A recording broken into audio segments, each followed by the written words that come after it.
Let's now move on to IFA or IFA, and that's our spotlight. And so we're talking about phones here. We don't want to talk about everything that was announced during IFA or IFA, but we just want to focus on three companies, or maybe four, not three. So we'll talk about Nokia, we'll talk about Huawei. Of course, even though we don't have Huawei here in the United States or Western North America, um, those of you in Europe and elsewhere, you can still have access to phones from Huawei and all of that.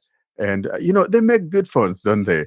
And then we'll also talk about Honor. Honor used to be part of Huawei, and Huawei kind of spanned them off, and now they're on their own. They also have a phone.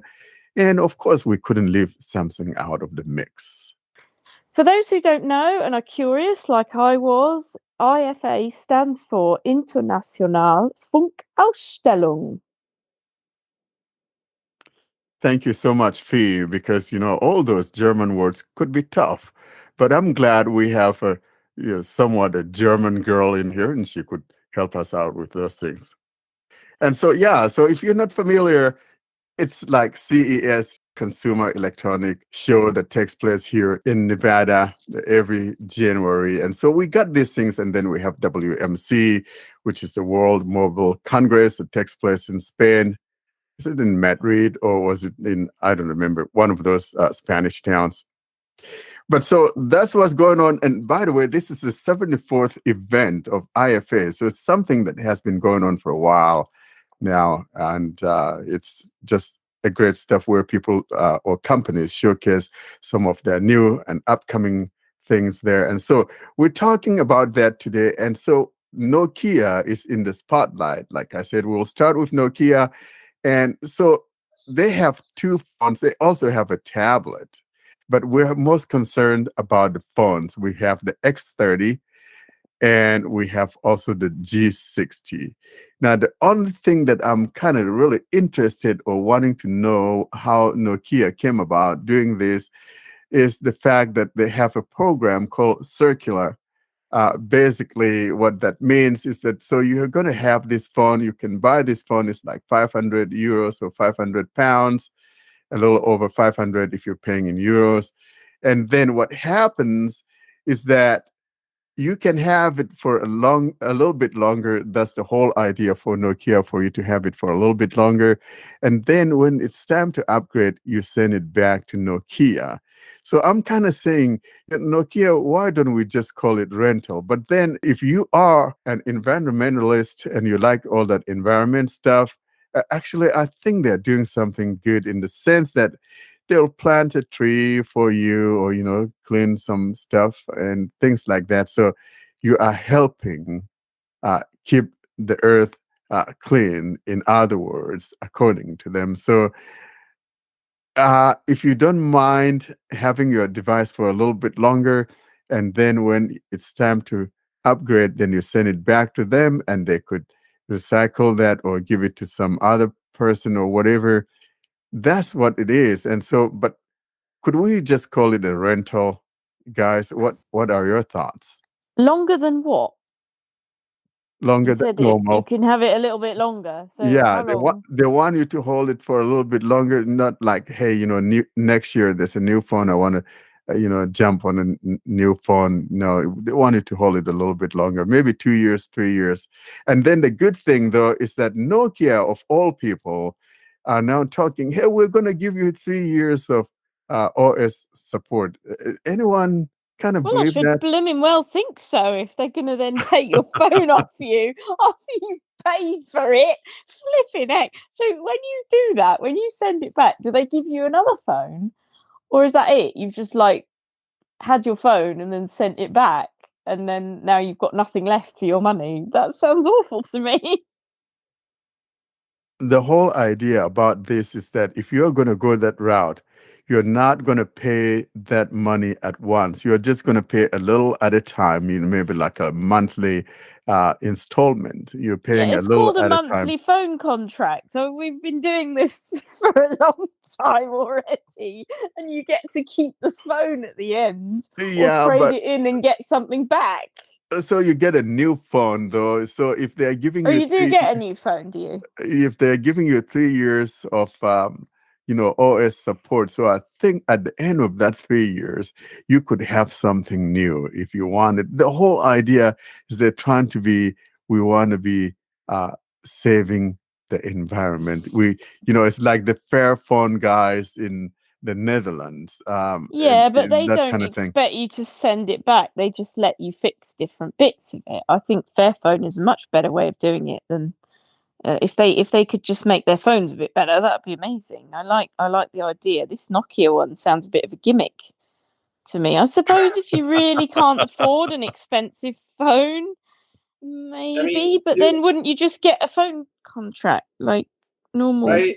Like it kind of does feel like a gimmick, especially when if you have an older device that may not be running as good as you would expect it to, you can always take it into your carrier and they'll just recycle it.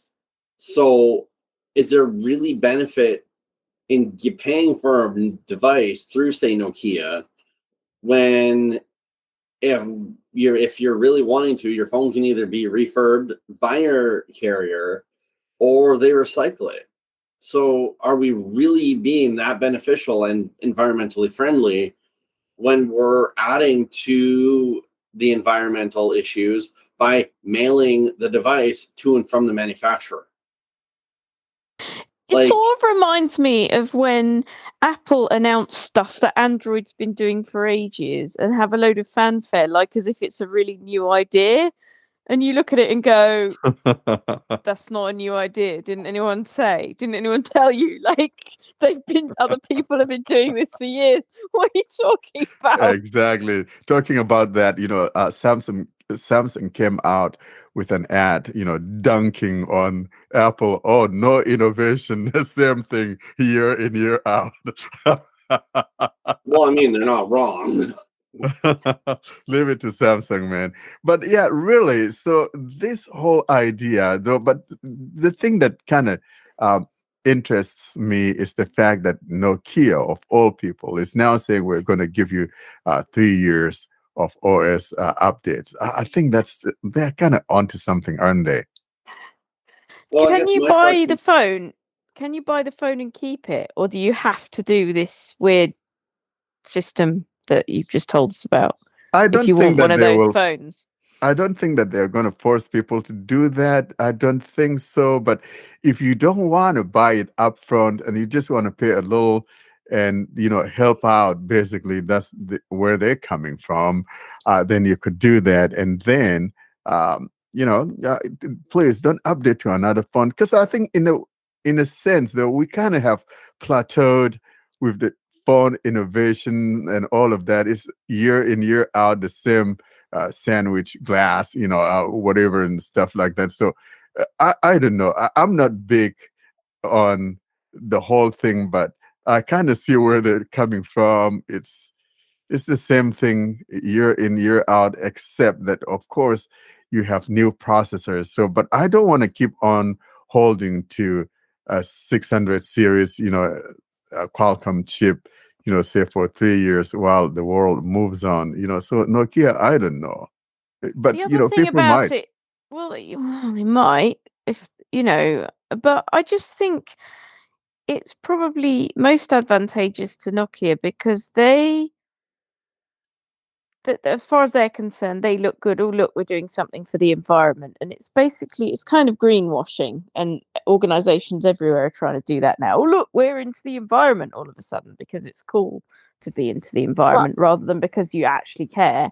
But the other thing is, if you're charging a certain amount per month or quarter or what, probably it's per month. I don't know. You're as a company, you're going to get more per phone because they always cost more that way. So it sounds like a win for them more than anybody, really.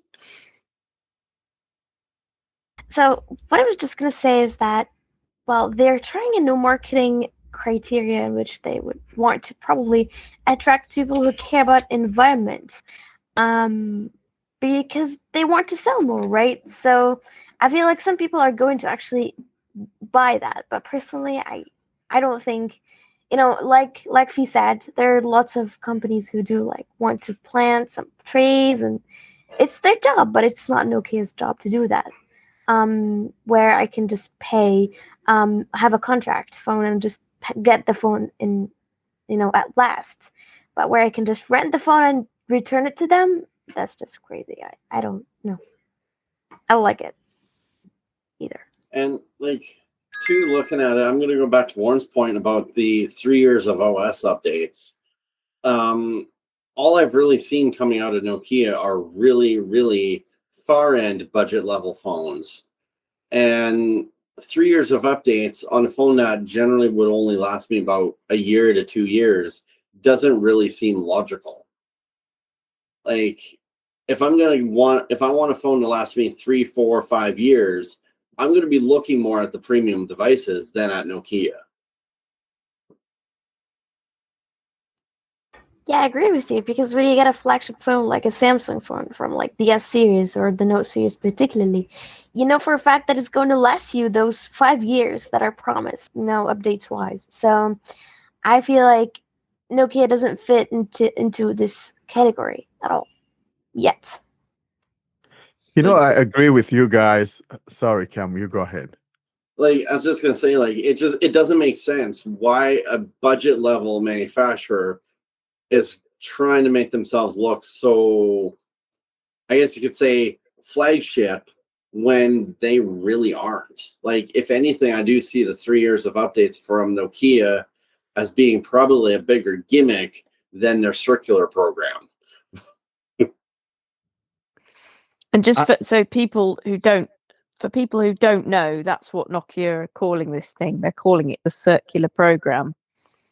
So I guess there must be a new phone if it's circular. Or unless it's the circle is that they give you the phone and then you give it back to them. I don't. It's very weird. It's a concentric circle of, you give them money, they give you a phone. You keep giving them money, and they might keep giving you a phone. Yeah, it's very strange. Very peculiar. And like you say, they're not a flagship company. It almost feels like they're playing at being a flagship company, like kids playing at house or something. I agree with you guys. So here's the problem with Nokia. Nokia has never really had a flagship phone, and I think that there was one that they came close to making it a flagship phone, and I think it was the 9 Pure or whatever that thing was, and it flopped heavily. It could not even get Android 11 or something like that. And the other thing that bothers me with Nokia is the fact that they keep uh, using like all the chips in their phone for some reason, and so you can't. Nokia has never really had a flagship phone, so to speak of. I think the one that one could say, maybe it's a flagship phone, is that um, 8.3 5G, and I don't think that's even a flagship phone. I think it's the 700, or no, 765. That's one of those that one could say maybe it's something. But other than that, Nokia has always been one company that keeps using, I call it the yesterday wines chips and things like that. That's one of the things that bothers me with Nokia company. Let's be fair to them. Back in the day, when Symbian was a big thing, they did have flagship phones. Then they decided to go the Windows route. And basically, well, first they tried to do Symbian touchscreen phones. And I remember saying to my friends, I love their phones with buttons. Why are they doing this? Why are they trying to be Apple or Android when they're doing a great job of what they're doing? And then they went to Windows and basically flushed themselves down the toilet, as far as I'm concerned, by doing that. And I don't think they've ever quite caught up with the rest of Android since. I think if they'd have done Android earlier, then they might have, been further along now if they hadn't gone into Windows for a while and kind of done that So can we imply that the reason Windows Mobile crapped out was because Nokia really didn't give it the flagship technology that they claimed to have done? Well, but And I don't think we because would necessarily blame Nokia because, well, Microsoft took them over, bought them over, and Microsoft thought, hey, we're going to use that name recognition from Nokia and just build Windows phones. And it just didn't pan out. I had one Windows phone, from Nokia, that is kind of sitting somewhere in my drawer. It's just, but I mean, it was not a bad phone, but there were no apps for it. That's the problem. I think the Well, main problem with Windows phones was Windows. Yeah, People were fed up with Windows already on their computers. They're like, I want this exactly. on Like, my phone as well. Go away, no more Windows. We've got this at work already, or whatever. and I But mean, yeah, it was mainly sold to workplaces because it was cheaper as well. So lots of people I knew of had Windows phones given to them by their work because they were cheaper than iPhones and decent Android phones. But I don't think anyone really uses them anymore. So it was a bit of a stupid diversion, like, really. I'm maybe one of the oddities. I actually had a loaner phone while mine was in the shop a couple years ago, and it was actually a Lenovo Windows phone. And I can honestly say I love that thing. But then I also tried a Nokia one, and I found it to actually be really sluggish. So I again, I think that just attests to the lower end technology that Nokia puts into their devices. Like, can we really consider them to be a flagship price level and quality level when they really can't even put the hardware into a device to make something that Microsoft, a well-known company, would support? Like, it really brings up a lot of question I have for the actual company as a whole, opposed to whether or not they should be considered, say, flagship or budget level. It's, can they really maintain a reputation when they've done nothing to maintain partnerships and maintain a level for reputation, which would give them the ability to grow and, move into that flagship market? It's a tall order, Nokia. But the one thing, though, that I like about them, their UI is usually very clean. So it's close to stock Android or stock Android. So if you're familiar with the Pixel UI, you would love Nokia because I had a couple of their phones I got for my kids. The Nokia 4200 or whatever. I don't remember which one those things are, but they were nicely built phones. The hardware looks good.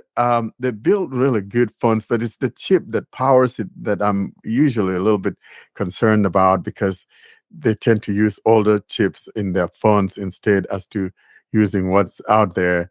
And yet, in the same breath, making it expensive is just it reminds me so much of they want to be like Sony. We want to go by that name recognition. Well, Nokia, yes, you used to be the king of the phone, but those days are gone.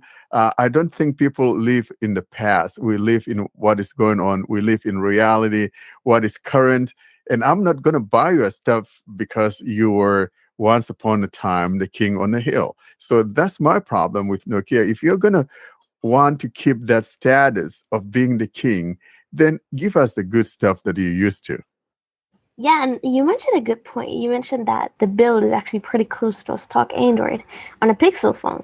So if Nokia phones are actually that expensive, then if I could get a Google Pixel phone with kind of better UI, a better chip technology, then why would I have to pay this amount of money to get a Nokia phone that's not even going to last me 2 years at the most, where I can get a Google Pixel phone with the same build or UI that's actually more trustworthy and more worthy of the amount of money that I'm going to pay for it. So, yeah, And agree with you. actually, that kind of leads into a thought that I had pop up is, why would I want to go purchase, say, a Nokia phone for, say, $500-$600 when I could go and buy a Moto for say 300 with equal or better specs. Yep, exactly. I hear you. I hear And you. I So think if you're going to spend lots of money, I mean, long term, Google's got much more of an interest in keeping the Pixel phones good because they're their own phones. Whereas, Nokia could suddenly say, oh, actually, we want to try a different OS, or, what if in 3 or 4 years' time they're not interested in Android anymore after the whole Windows thing that happened, So it's a bit dodgy. I wouldn't buy one. I bought a cheap one to try Android when I first went back to Android three or so years ago. It was a bit sluggish, but I wanted to buy something cheaper to see, do I like Android now before I spend money on the Samsung Galaxy S9. It was that long ago. And I thought, yes, I do like this. And then I got the S9 and it was a much faster phone. So for a budget trial, and I think this phone was like £120 or something, this Nokia, 110, something like that. But 400 or 500, nah.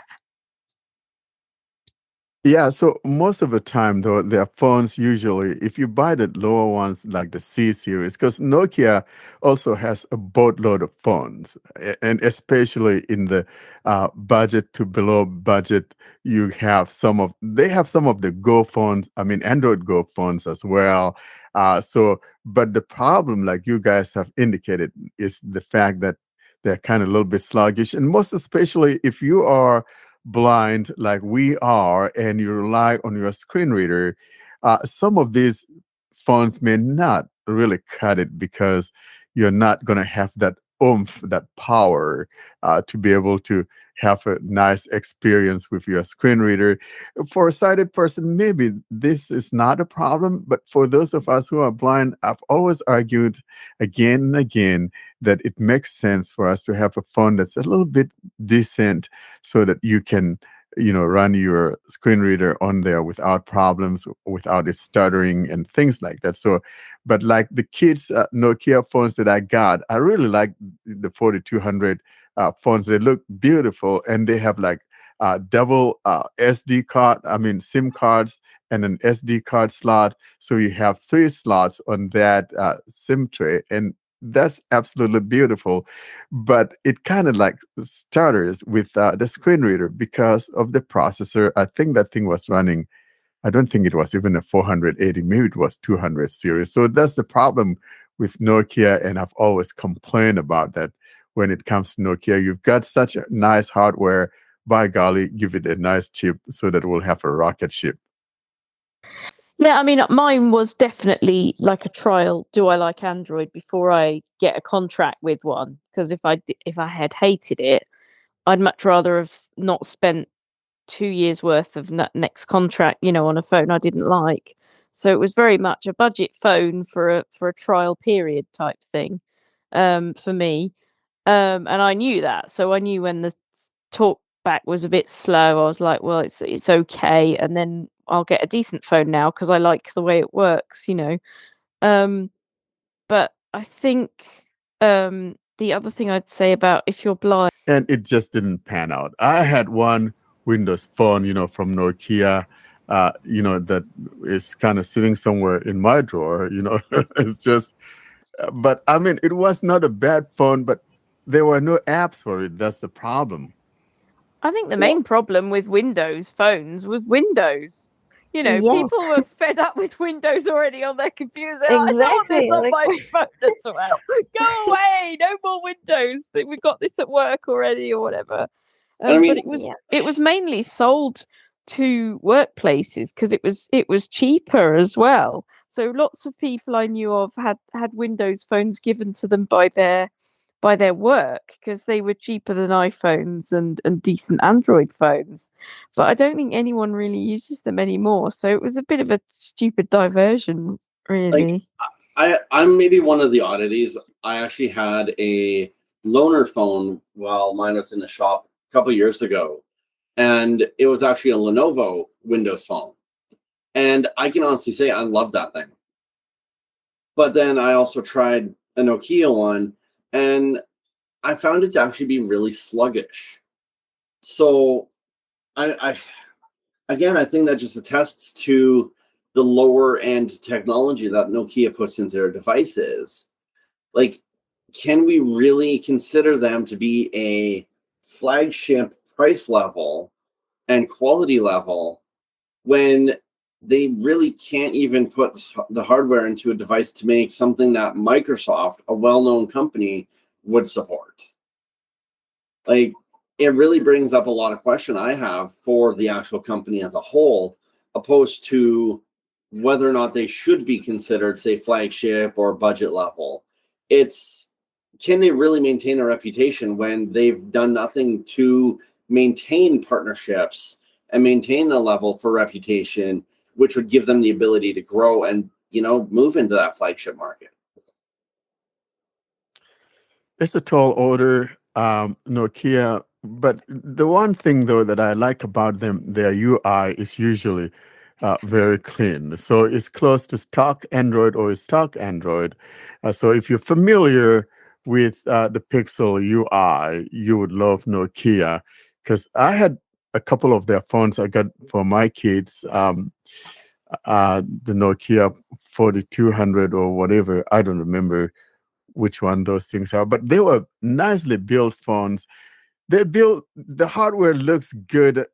They built really good phones, but it's the chip that powers it that I'm usually a little bit concerned about, because they tend to use older chips in their phones instead as to using what's out there. And yet, in the same breath, making it expensive. It's just, it reminds me so much of they want to be like Sony. We want to go by that name recognition. Well, Nokia, yes, you used to be the king of the phone, but those days are gone. I don't think people live in the past. We live in what is going on. We live in reality, what is current. And I'm not going to buy your stuff because you were once upon a time the king on the hill. So that's my problem with Nokia. If you're going to want to keep that status of being the king, then give us the good stuff that you used to.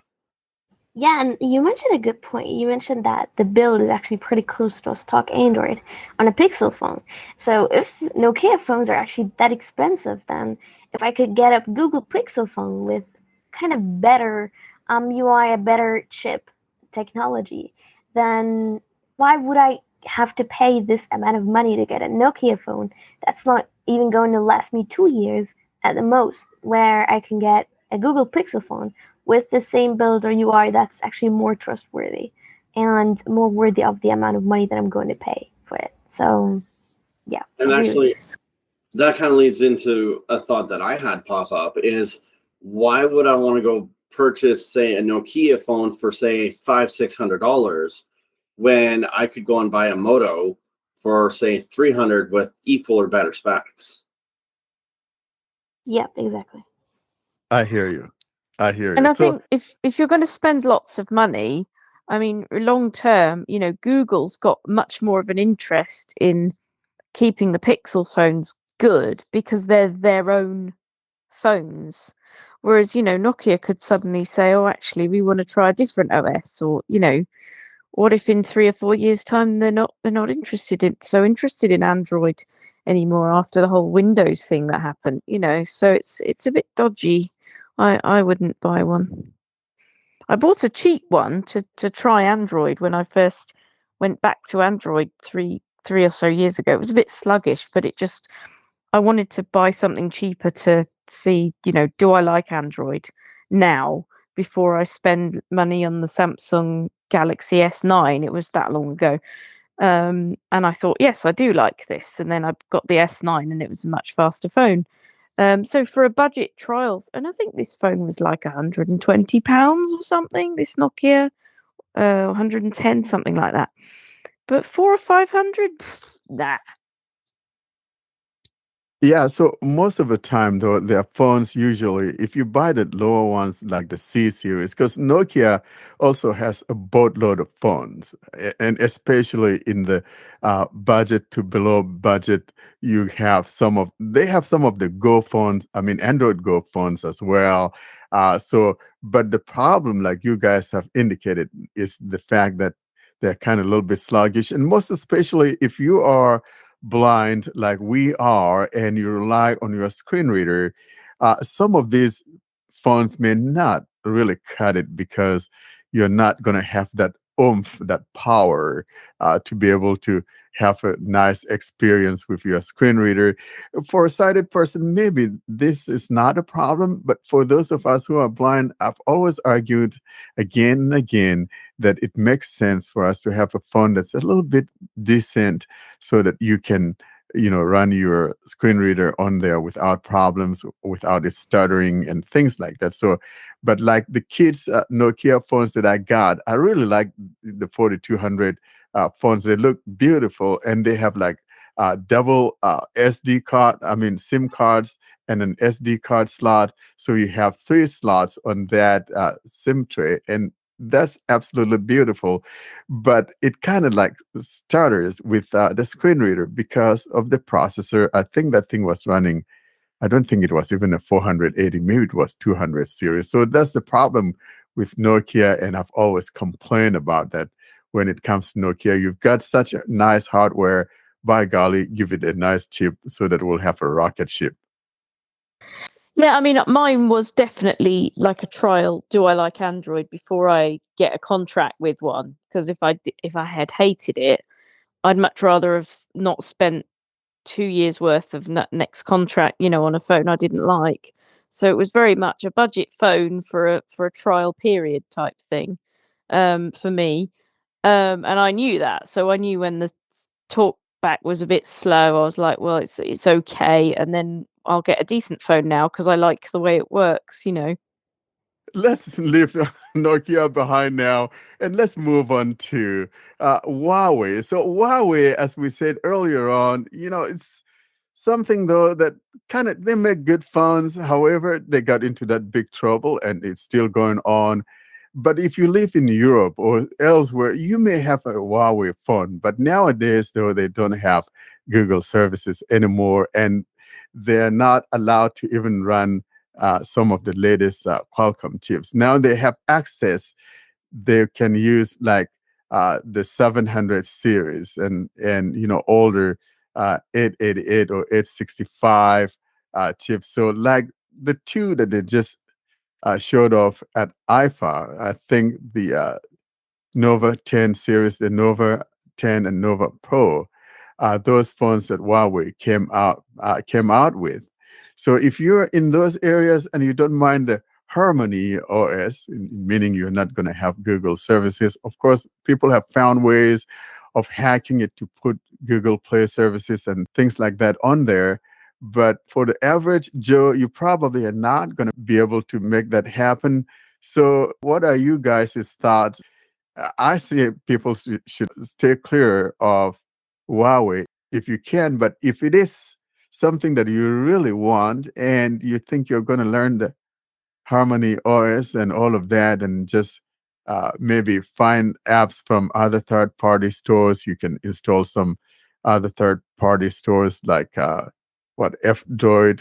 What's the other app store for Android? I don't remember. I think there's F-Droid, because you can tell I don't sideload apps. But so I think one could find things that they could use on that because it's compatible with Android. And basically, believe it or not, it's based on Android somehow. Question I would be asking is, if there's no Google services, does that mean it doesn't have TalkBack? And have they made their own screen reader, or what's the deal? I suppose you'd have to use Coventry screen reader. They do have their own screen reader. It's also based on TalkBack, if you ask me, because they do have it. Oh, yeah. So no Play Store, no. Can you put Gmail on there if you want it, or do they have I something think you can else, install or? like the G apps package, which is like the Google apps technically. But the thing is, I feel like it's still a process that you have to go through, and I feel like that's not necessary for me when I get a new phone. Like, you have to install all this third party stuff, the G apps package, to get the Google Play services and all that. That sounds annoying. It is I wouldn't annoying. want to do that. Yeah, me neither. And I feel It like is annoying. when But Huawei, well, I feel like when Huawei decided to take this step, they were aware of, all these consequences. But personally, I won't go for it, to be honest. I mean, I guess their phones, are they a bit cheaper? oh No, no, they're Huawei They're not. not. phones are not cheap. What are you talking So, about? They're so expensive. now, I mean, I can see people. I know people in this country who have Huawei phones because they got them like 3 years ago or something.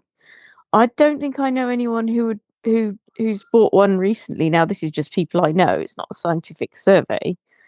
But most people I know of who get an Android phone now, it's either a Nokia or a Samsung or a Google one, sometimes a Sony, but I haven't heard of anyone buying a Huawei for a long time. For at least 2 years Yeah, so anyway. what happened is that when they got denied all those Google services, then it kind of discouraged a lot of people, and especially out here in the Western world, it just became not so good of a thing because, like we said, who wants to, like Miriam said, who wants to buy a new phone and go through a process of hacking the phone to, put this on and put that on? Most people wouldn't want to do that, and only people who have the know-how would be able to do that. But I'm just buying a phone to use it. I'm not going to be sitting there, googling, hey, how do I get to put this on and how do I get to put that on? And you're not guaranteed Yeah. that that thing might work. So the whole thing is not very good. It's And like, even if you have the know-how, like, life's too short, frankly. right. It's like someone who actually pays a shit ton of money to get a new Mac device and then they install Windows on it. It's like, just no, no. Exactly. And you have to go through a little bit of a hackery to be able to do that. Exactly. You got to know what you're doing. So the whole idea is intended for it to be used as it is, not trying to do this and that and add that on and add this on. So do they have their own app store like Yeah, Amazon they do? do. They do have their own. Yeah. And so they kind of like, actually, I think a little while ago, I think it was last year or the year before, they were actually paying developers to develop, for their app store. So it's like we talked about Windows earlier. One of the problems that killed Windows Phone was because no developers were developing for Windows. I mean, there was no WhatsApp for the Windows Phone, back in the day when Nokia had those phones. And so that was one of the weaknesses. And I don't know why that was, but it just was. Yeah, I mean, I have an Amazon Kindle, Amazon Fire tablet from that I got in 2020, Oh and I had man. an older one before, and I use it mainly just for reading books when I'm in the garden and stuff. So I don't really bother with it for stuff like Facebook. It's a bit slow, for some other things. I just use it as a book reader with a really good battery life, or if I had a long train journey or something like that, because the phone battery's not, I don't want to run out my phone because I might have to phone people and things. And for that, it's okay. And they have their own app store and stuff. But the difference is, it cost me £110 or something, not a few hundred, you know. And it was worthwhile for me because I have a lot of Amazon Kindle and Audible books. So that's why I wanted it, for reading those. I wouldn't have bought it like as, oh, this would be my best ever tablet, because it isn't. And so I wouldn't bother with this Huawei thing because I'd think, well, the Google store's better. If I'm going to spend a load of money, I'll get a decent phone with a proper access to all the Android things. Yeah, given the fact that actually Huawei devices tend to be more expensive, I feel like I remember when I got my earbuds, the Huawei buds were actually more expensive than the Samsung Galaxy ones. So they tend to make the devices more expensive. I feel like they're actually also good looking, but personally, I feel like Google Play Store is much more trustworthy, much more. I feel much more efficient. So I personally won't go for it at all. And I feel like also the Amazon devices, Amazon knows why they're made for. Like I feel like most people who get those tablets or Kindle devices, they just get them for reading. So Amazon doesn't really bother with most stuff. They have their own store, but just for necessity of having their own store. But Well, they do have a good, some people do use them for like Facebook and YouTube and all that, and you can. yeah, but I feel like for the most amount, for the most part. Yeah, most people get them mainly for reading and because they're cheap, whereas Huawei just aren't. Yeah, they're so expensive. So it's not like why a really cheap way to get an Android tablet is or Android-ish is to buy an Amazon one. But if you want a phone with access to the Play Store or some stuff, you'd if you wanted to spend less, you'd get like a Moto or something, wouldn't you? You wouldn't buy a Huawei and then go, and then it's going to be all this extra hassle. That's just silly. Well, you can also have that hassle of trying to install the Google services on the Amazon tablet because Amazon wouldn't want you to call their device running Android. It's running Fire OS. And of course, we know it's based off Android, but yeah. Yeah, but at least the Amazon one was cheap. And it was, right. I think when I had it, it might have been 80 something yeah, well, pounds it is cheap. because it was a special offer. I wouldn't even buy an Amazon tablet for $110, to be honest. But yeah, but at least like that feels point. It's like, you won't feel really bad about it if you can install Google services because, well, you didn't get it for that, so I don't really care. No, and I got it to read my books, and it does that very well. Right, so it's fine. Yep. Yeah, so I mean, I got the first one of the first ones, their first 2015 tablet, and I remember unboxing it for a podcast. And I mean, I didn't mind it, to be honest.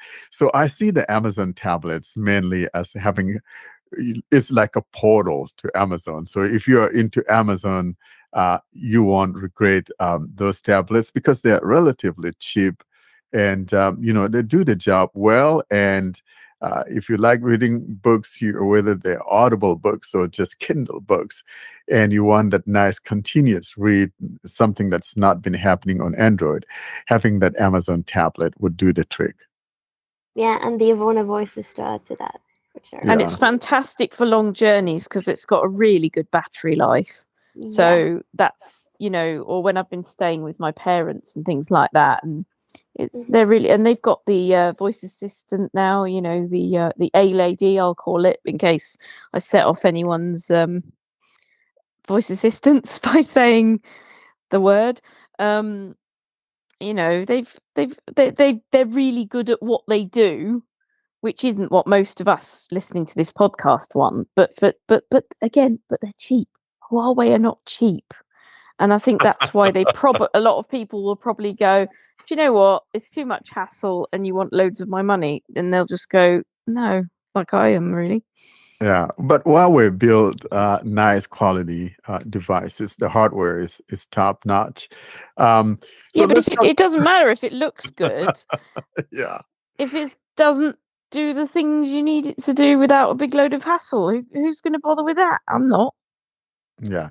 So let's talk about their sister, the one that spun off, and that would be the Honor. The Honor came out with the Honor 70, which they announced at IFA, and that's another one. But so that one at least has Google Play services. So if you're kind of like dreaming of a Huawei, liking the hardware, but you don't want to not have the Google services, Honor also has the good hardware. So that would be the way to go, get that Honor 70.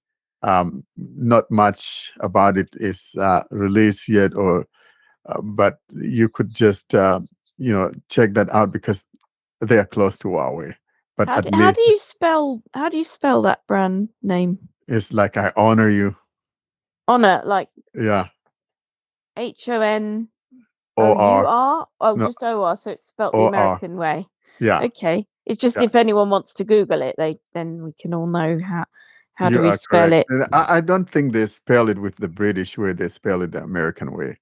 Oh. Chinese want to be Americans, and yet they don't want to, whatever. So And that leads me into probably my biggest question.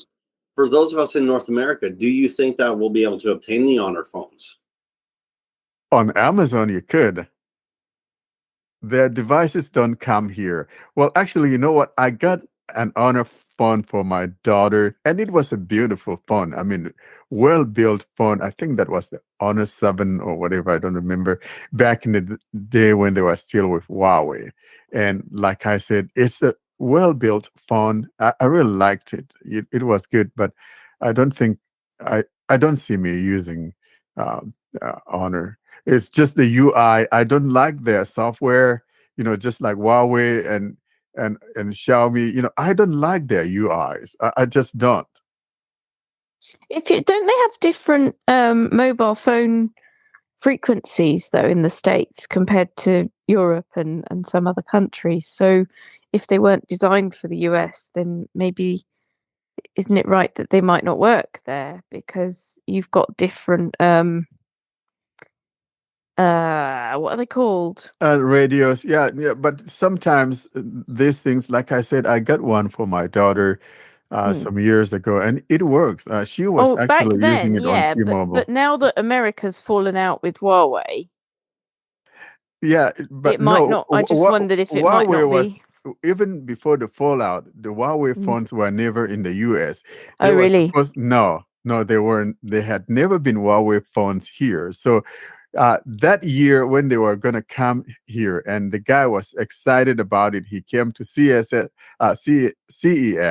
and was going to announce that, and then it just dropped. AT&T dropped them, say we're not going to carry them, and so everything just collapsed. I think that was 2017, and ever since then it just went from bad to worse. And so Huawei never really made it out here. But like I said, back then people could get them on Amazon and they still worked out here, including the Honor phones. They worked out here. Generally, if the device will work in anywhere within the EU or UK, they'll generally work within North America because we do have many similar bands. Most of the time, what you'll find is even when the phone itself isn't necessarily compatible with an American band, you can generally find somewhere or a signal of some kind that will work. I'm now imagining American band of musicians, but that's just my brain and how it works. Carry on. Yeah, because some of the T-Mobile bands, are not. If you bring your European, phone here, it may not work on some of those, and yet in the same breath, it may work on some. You may get signal, but not the high-speed signal. So that's the problem.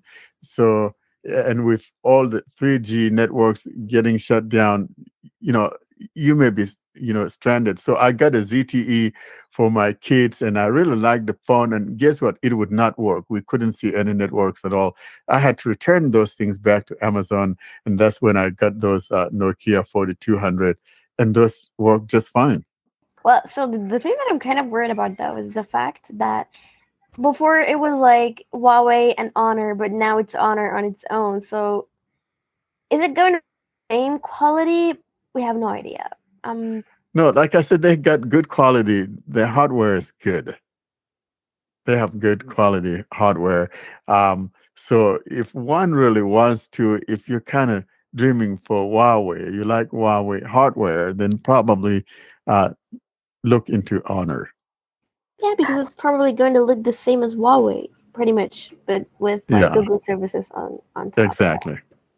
So now let's talk about the last thing here really quick, and that's the A23 from Samsung. Samsung has always got to be in the mix somehow. So I kind of like, Samsung has so many devices, and so uh, they're always coming out with something. And if you can afford, like, say, the A53 or whatever, another alternative will be to get the A23 that Samsung just announced. I think that's like $300.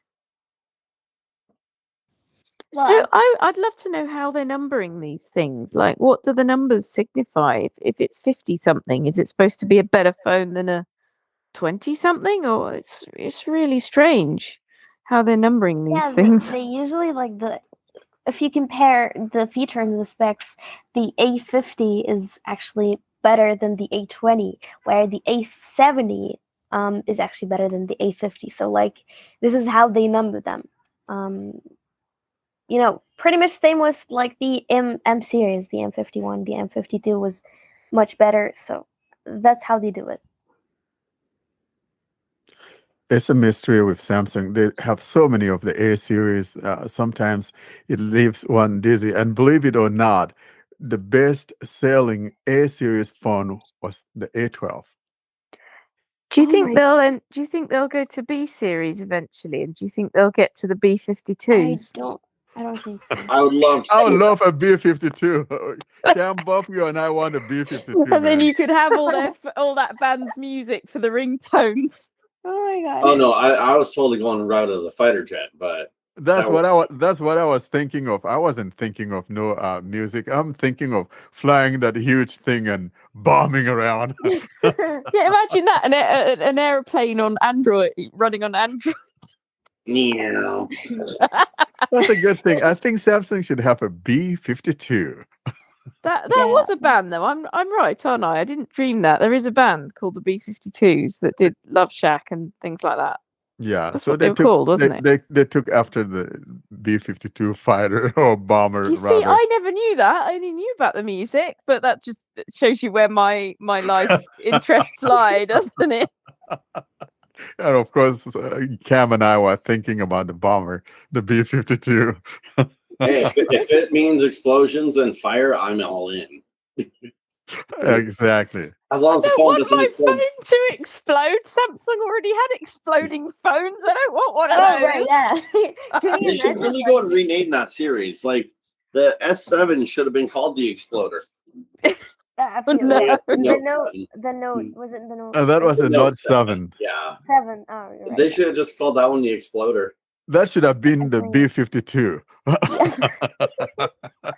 Well, I think they might have got some old ones, so they should just put them onto the market again and call them the B52s.